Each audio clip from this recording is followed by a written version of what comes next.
Kahapon sa ating hearing, halos malunod tayo sa dami ng revelasyon na nanganak pa ng mas maraming tanong.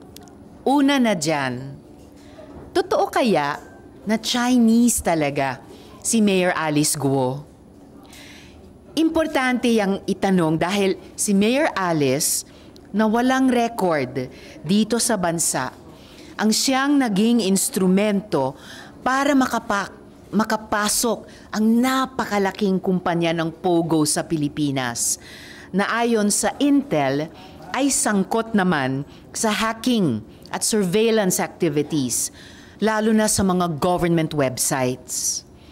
Ayon mismo sa mga taga-Bamban, bigla na lang lumutang ang pangalan ni Mayor Alice Guo nung eleksyon noong 2022. May nakakakilala kaya talaga sa kanya, sa sarili niyang bayan? Mayor Alice was catapulted to power in a small town in Tarlac. But does she have the public records that will undoubtedly establish her identity as a Filipino national? Kung yung iba sa atin, hirap na hirap kumuha ng national ID dahil kulang sa papeles o kaya nadidelay sa paghahanap ng trabaho dahil hindi makakuha ng school records. Ikumpara natin yan kay Mayor Alice, base na rin sa hearing kahapon. Dahil siya nagkaroon ng negosyong babuyan, naging incorporator sa isang complex at higit sa lahat, nakapag-file ng candidacy kahit manipis ang mga dokumento niya. Natuklasan natin na wala siyang hospital record of birth. Kahit mga dokumento na pumasok sa kahit anong school, wala. Ang meron tayo ay ito, Certificate of Live Birth. Dito naman, Filipino ang nakalagay na nationality ng tatay niya. Pero sa dokumento ng embroidery business, Chinese ang nationality na nakarecord. Meron din tayong kanyang registration ng live birth, pero delayed registration. At sa kakatanong nga natin kahapon, inamin ni Mayor Alice na Jian Zhongguo pala ang totoong pangalan ng kanyang ama. At yung Angelito Guo ay Filipino name lang daw. Ano't anuman, ni-request natin kahapon ang SALN at SOSE ni Mayor Alice. And I hope these documents would give us a clearer view of her real identity, or at least the identity she wishes to put on Philippine record. Maaari rin nating mas tuklasin pa sa mga susunod na hearing. Si Mayor Alice ba at ang mga tulad niyang may mga mahiwagang nakaraan ay mga asset na pinapasok ng China sa ating gobyerno para magkaroon sila ng mabigat na impluwensya sa politika sa Pilipinas? Marami ng ibang kasong ganyan sa ibang bansa, kaya hindi na ito bago at dapat nating imbestigahan. Pagsisikapan nating masagot ang mga tanong na ito, lalo na sa mga susunod na hearing pa rin, para na rin sa kaalaman nating mga Pilipino. Salamat po. Ma'am, good morning. Ma'am, yung po nire-raise ninyo about kay Mayor Alice Guo, ano po yung banta nun or dangers nun if mapatunayan nga natin na Chinese siya and your parang isang allegation is tinanim siya sa Pilipinas? Kung mapatunayan namin na ganyan ang sitwasyon ni Mayor Alice, kumbaga level up yon sa mga nakakaalarma ng mga kaso. Halimbawa, dun sa mga naunang raid ng Pogo Hub, na yung mga Chinese na nagtatrabaho doon ay may hawak na mga Pilipinong ID at dokumento mula SSS to BIR to PhilHealth IDs.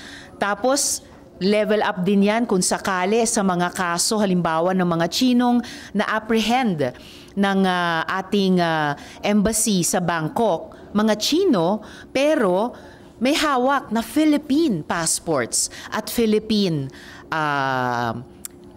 birth certificates.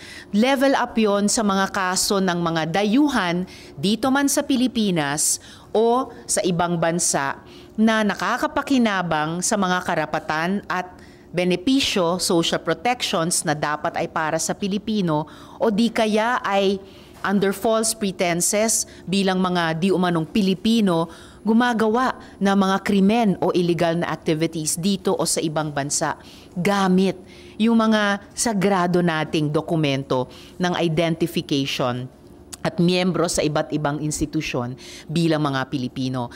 Kasi kung mapatunayan na yan din ang naging ruta ni Mayor Alice, wow! So hindi lamang binabastos yung integrity ng ating mga institusyon na nag-i-issue nitong mga dokumento ng identification, mapapatunayan kung sakali na ginamit na ito upang magkaroon ng foothold. Una sa local economy natin dito sa Pilipinas o kahit dyan sa Bamban sa pamamagitan ng ganitong mga kung sakali fraudulently held Filipino identification documents, nakapagbukas ng isang napakalaking POGO hub dyan sa Bamban. Halos 8 hectares ang laki, 36 buildings ang nakatayo at may mga kapansin-pansin, mga pambihirang mga features na buildings at nakapag-file pa ng Certificate of Candidacy, nakatakbo at nanalo bilang isang Pilipino, bilang isang local government official. So, kung mapatunayan namin na ganyan ang sitwasyon, ang bigat talaga ng implikasyon. And last but not the least, kung mapatunayan pa yung mga iniimbestiga ngayon ng iba't ibang intel agencies ng ating gobyerno, yung anggulong may surveillance at mayroong hacking activities dyan sa POGO Hub sa Bamban, maitatanong, yan ba ay isang matagal nang ipinlano at inilatag na plano gamit ang di umanong kunwaring Filipino identity ni Mayor Alice para magkaroon ng isang foothold pati sa ating political at lumalabas national security sector? Din lang po sa issue ni Colonel Buyakaw. Yes. Yesterday, you mentioned na nirelieve siya sa pwesto. Yes. Nagkaroon na po ba ng linaw kung bakit nangyari to?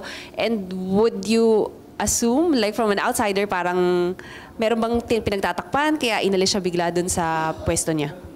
I can't firmly assume yet, pero talagang nakakatawag ng pansin at duda yung timing at saka yung sequence of events. Pagkatapos ng isang matagumpay na raid na ang yaman-yaman ng naipakitang na raid at napaka-custody ng PAOK sa tulong ng Police Colonel Ian, sa halip na gantimpalaan siya sa loob ng PNP bilang isang professional na police officer, bakit tila hindi kinilala yung kanyang magandang trabahong ginawa, mabuting trabaho, na parusahan pa dahil tinanggalan pa ng kasalukuyang posisyon at inilipat bigla sa ibang lugar. Pending pa rin ang query ko sa CIDG tungkol sa naganap na iyon.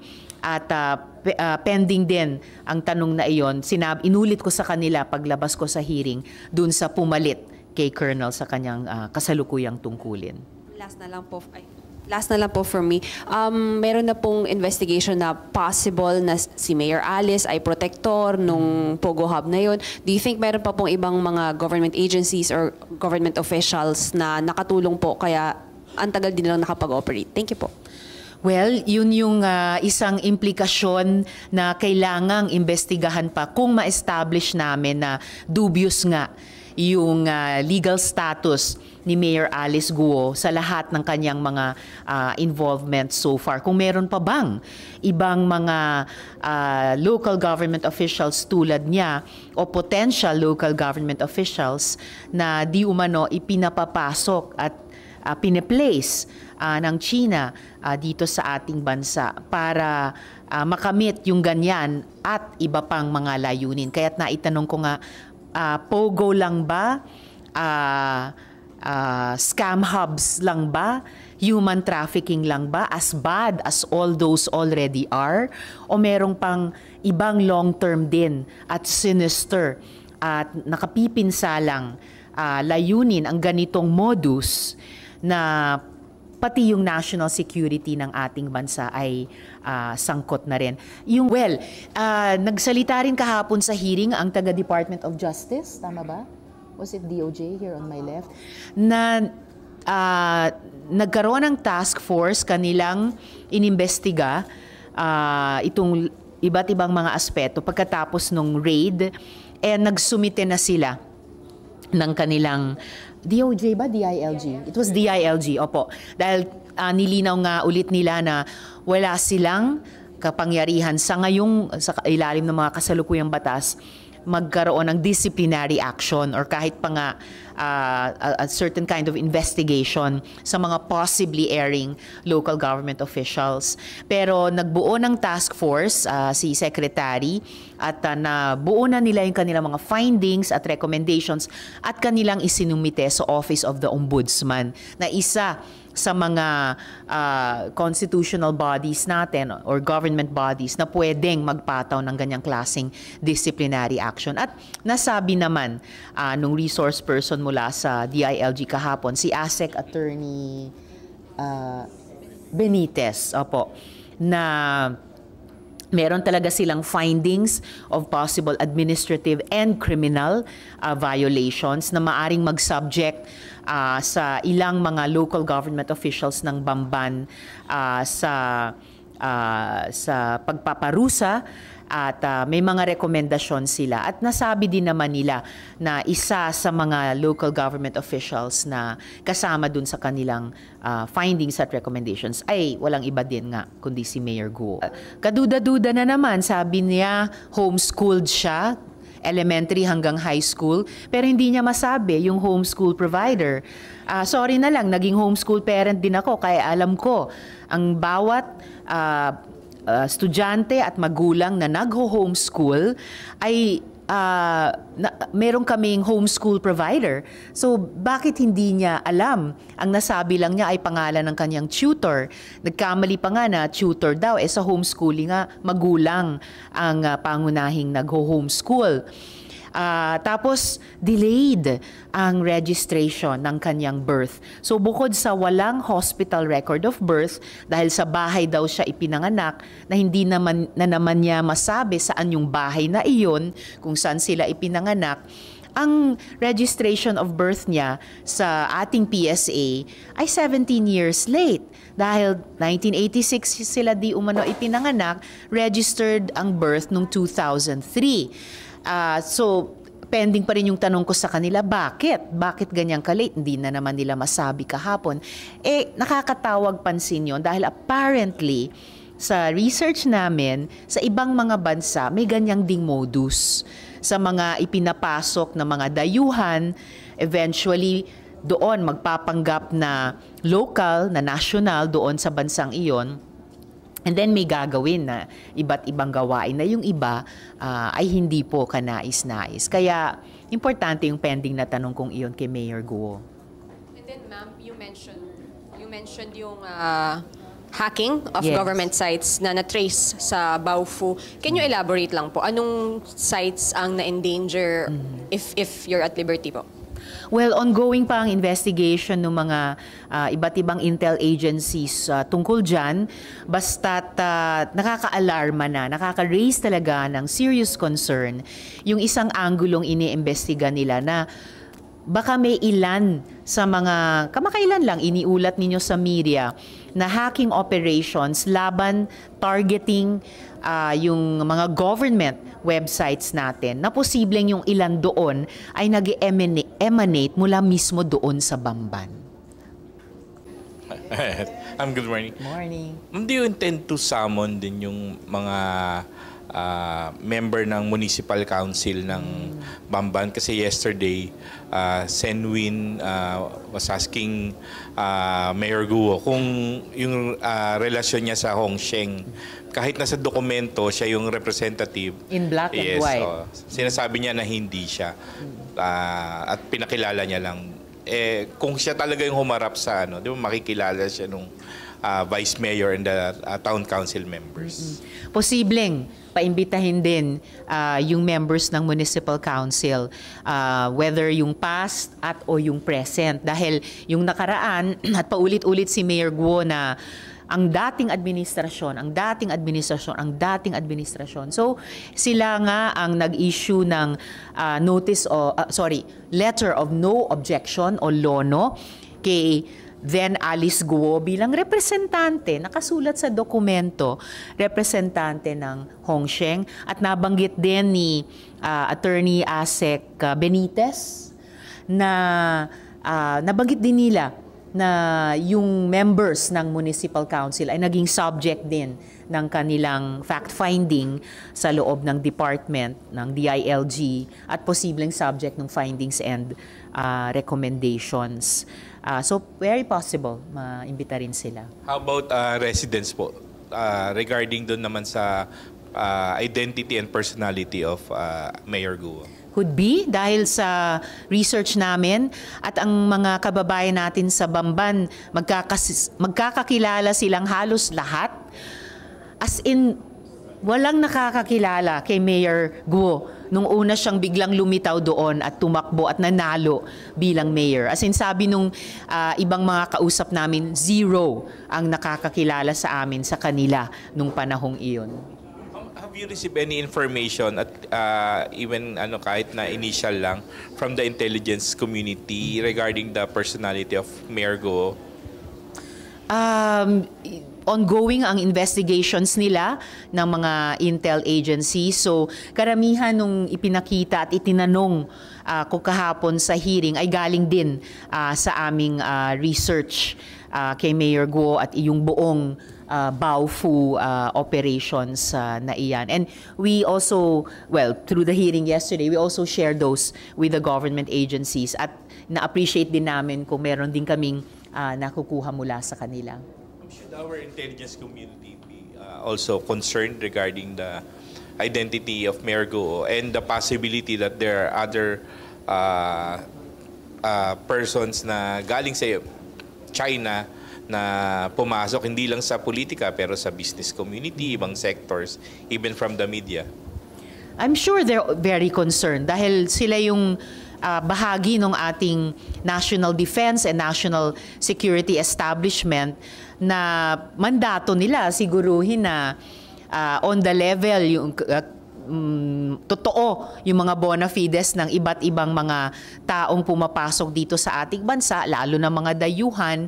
Halos hindi naman na nila kailangan sanang pumasok sa ekonomiya natin dahil thriving naman yung Filipino-Chinese community natin na mga Pilipino. Ang nakakabahala ay kapag itong mga dayuhan ay pumapasok dito sa ating bansa and then either pumapasok sa pamamagitan ng economic activities, lalo na nitong napaka-negatibong POGO, para magkaroon ng entry point sa ating politika. So I'm sure, very concerned ang intelligence community ng Pilipinas dyan. I'm sure inaalam po nila iyan. Ma'am, paulit-ulit na lang yung involvement ng POGO sa mga criminal activities like human trafficking, cyber fraud, tapos ngayon, pati mga local executives nasasangkot na. So, hindi ba bibilisan na ng Senate yung approval sa committee report na nagsusulong ng total ban sa POGO o kaya ay mag-legislate ng batas para talagang maipagbawal na yung POGO sa bansa? Yes, dapat lang namin gawin yon. Pinirmahan ko yung committee report ng Committee on Ways and Means chaired ni Chair Sherwin Gatchalian, and I'm just waiting na ma-actionan na namin yon in plenary or gaya ng itinanong ninyo, kung kailangan pang magpasa ng batas para lang kontrahin talaga with the force of law yung naging polisiya in effect ni Duterte noon na buksan talaga ang bansa natin sa POGOs. We should do that now, whether through the committee report or through a bill passed into law. Kasi ano pang iniintay natin? And in the meantime, nanawagan ako ulit kay Presidente sa hearing kahapon. Kung gusto talaga nilang sugpuin ang krimen, kung gusto talaga nilang inip in the bud yung banta sa pambansang seguridad nitong mga pogo na to na kuta ng mga krimen, kuta ng mga operators ng suspected na surveillance at saka hacking, first big step nila, i-ban na ang pogo, palabasin na ang pogo. Ma'am, ano yung nakita niyong dahilan? Bakit dito sa Senate hindi pa talakay at ma-approve yung committee report, and then bakit din parang walang action ang executive kahit ang dami na nga hong insidente na nangyayari na yung mga police nire-raid yung mga pogo na involved sa human trafficking at kung ano-ano pang criminal activities?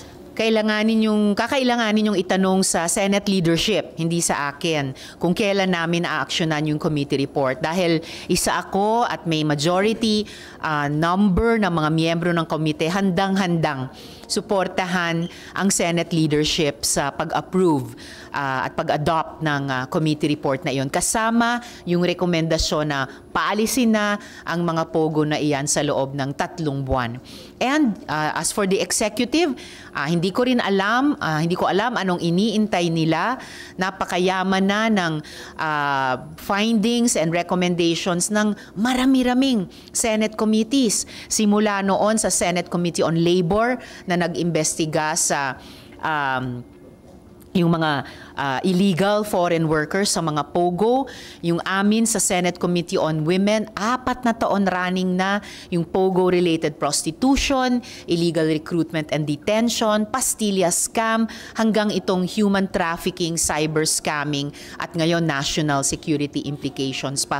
Pati na nga yung Senate Committee on Ways and Means. At mga findings pa na ang laki ng pagkakautang ng POGO in the form of taxes sa ating gobyerno. So, sunog na sunog yung mga naunang pangako nila panahon ni Duterte na magpapasok sila ng malaking kapital, kikita ng malaking kita, revenues para sa gobyerno, marami daw i-empleyo na Pilipino. Anong nangyari?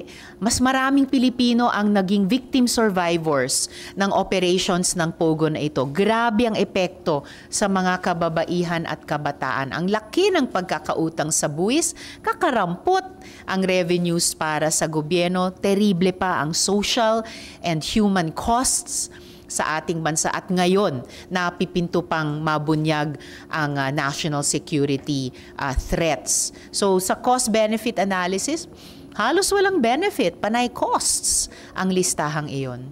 Nung sa kay Mayor lang sa Banban, ano pa po yung gagawin natin to check yung kanyang background? Parang, di ba, ang paniwala natin, parang hindi naman siya talaga. Paano natin yung mabe-verify po? Tuloy-tuloy yung pagre-research namin kay Mayor Alice Go.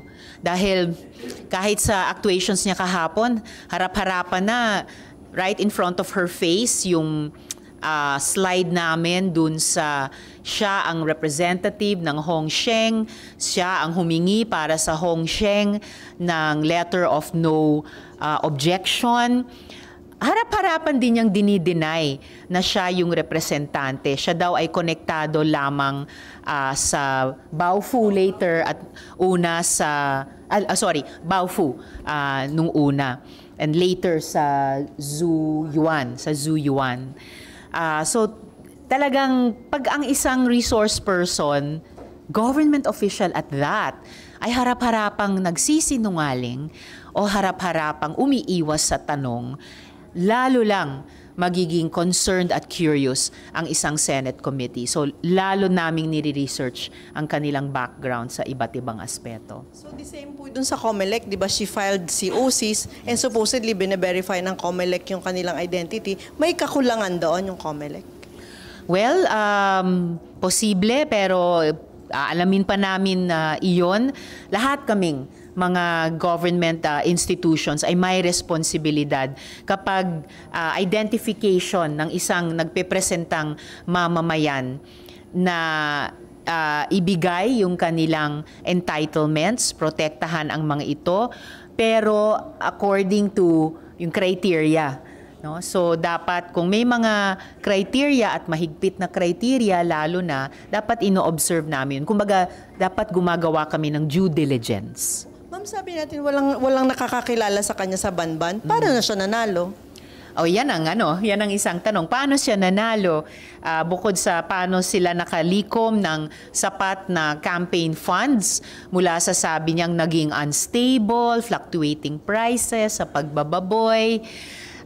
Paano sila nakatakbo sa isang kampanya?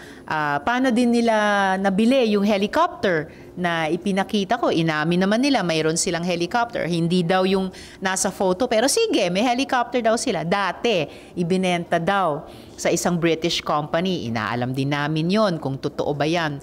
Pati yung ibang mga impormasyon na ibinigay, chinecheck namin na una daw silang lumabas sa Pilipinas nung teenager sila, papuntang either Singapore or Malaysia. Mga ganon. Paano siya nanalo? Interesanteng, baka maitanong din sa mga residente or kung iimbitahin sila bilang resource person. Last na ma'am, di ba nanganganak yung issue dito? Initially sa women, hindi po ba parang another resolution is needed? Kasi parang outside of women na, parang meron ng pwede na yung blue ribbon and all.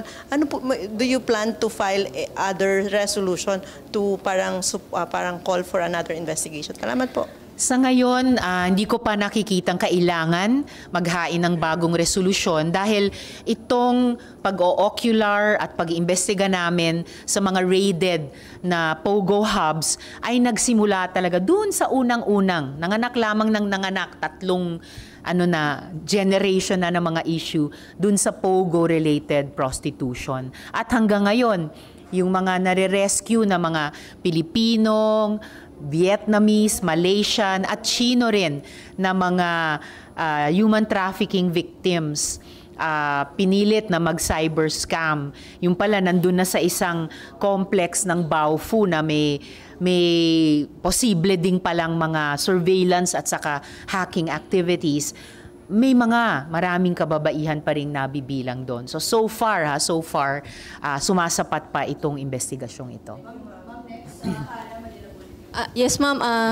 Follow-up lang din kay Guo. Ma'am, yung do you entertain the idea may Chinese spies have infiltrated some of the offices like the PSA, Philippine Statistics Authority, or the Bureau of Immigration, given yung sa nangyari kay yung sa situation with Mayor Guo?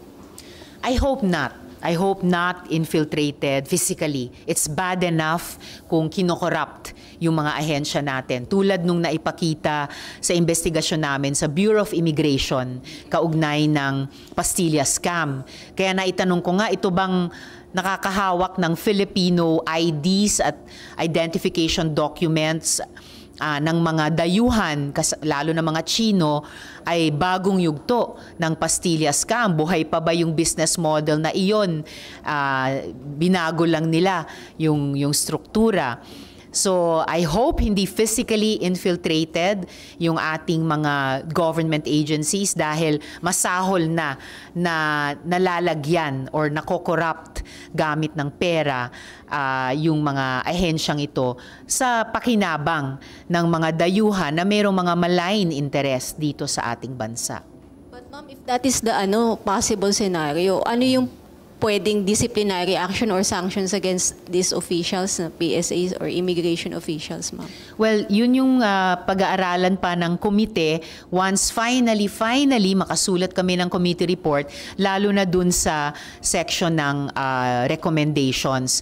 And ongoing pa rin nga naman yung mga investigasyon ng mga intelligence agencies dun nga sa anggulo ng surveillance and the hacking. Kung mapatunayan nila iyan, dagdag na accountabilities yon sa mga nagbigay daan sa pagtatayo ng Baofu Pogo complex na iyan na naging lugar din pala ng ganyang mga activities na hindi lamang masama sa ating mga mamamayan at mamamayan ng iba pang mga bansa sa Asia, hindi lang masama sa ating ekonomiya, masama pa sa ating national defense. Ma'am, can you categorically say na Mayor Guo lied yesterday? She lied. There were several questions where she lied. Yung pinaka-stark and shocking example ay yung dininay niya na may connection siya sa Hongsheng. Nandun na nga sa mga dokumento ng municipal government na siya ngayon ang pinuno. So kumbaga institutionally dapat pinaninindigan niya yon na siya ang representative ng Hongsheng na humingi sa noong municipal council ng LONO, Letter of No Objection. So paano niya sasabihin wala siyang kinalaman sa Hongsheng? And I think there's a saying, most probably of the lawyers in Latin, na bad in one thing, bad in all. Ano nga yung, may kasabihan silang ganon. So kung nagsinungaling siya sa isang napaka-obvious na bagay, wow, kailangan nating tanungin sa bawat tanong na kailangan na sasagutin nila, nagsasabi ba siya ng totoo o nagsisinungaling na naman siya? If that's the case, kahapon po, di niyo po ba inisip na i-cite siya in contempt for obviously not telling the truth during the hearing? Honestly, I was very tempted na sabihan si Mayor, mag-show cause siya kung bakit hindi siya dapat i-cite in contempt ng komite. Kaya ako siya binabalaan na Mayor, fellow workers in government tayo ni na Sen. Sherwin. Pero to reiterate yung sinabi ni Sen. Sherwin sa opening remarks nila na parang sa isa pang sitwasyon, parang ginagago tayo nitong mga pogo na to. I hope, Mayor, I don't have to say the same about this hearing. Dahil klarong-klaro, dyan sa municipal document on the LONO, kayo ay representative ng Hongsheng. Pero harap-harapan sinabi nyo sa amin na hindi kayo representative. Alam nyo ang bawat detalye ng bawat head, 2,000 heads ng baboy sa inyong negosyo sa pagbababoy. Pero pagdating sa di hamak na many times over, mas malaking pera nyo dito sa Pogo Hub na ito, wala kayong alam na detalye.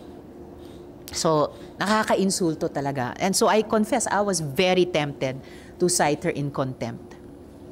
How about the PAGCOR? What's their liability? Kasi they admitted that they have their own personnel, supposedly 24/7, watching over Hongsheng and then Sun Yuan, and yet yung mga ganitong bagay nangyari pa rin.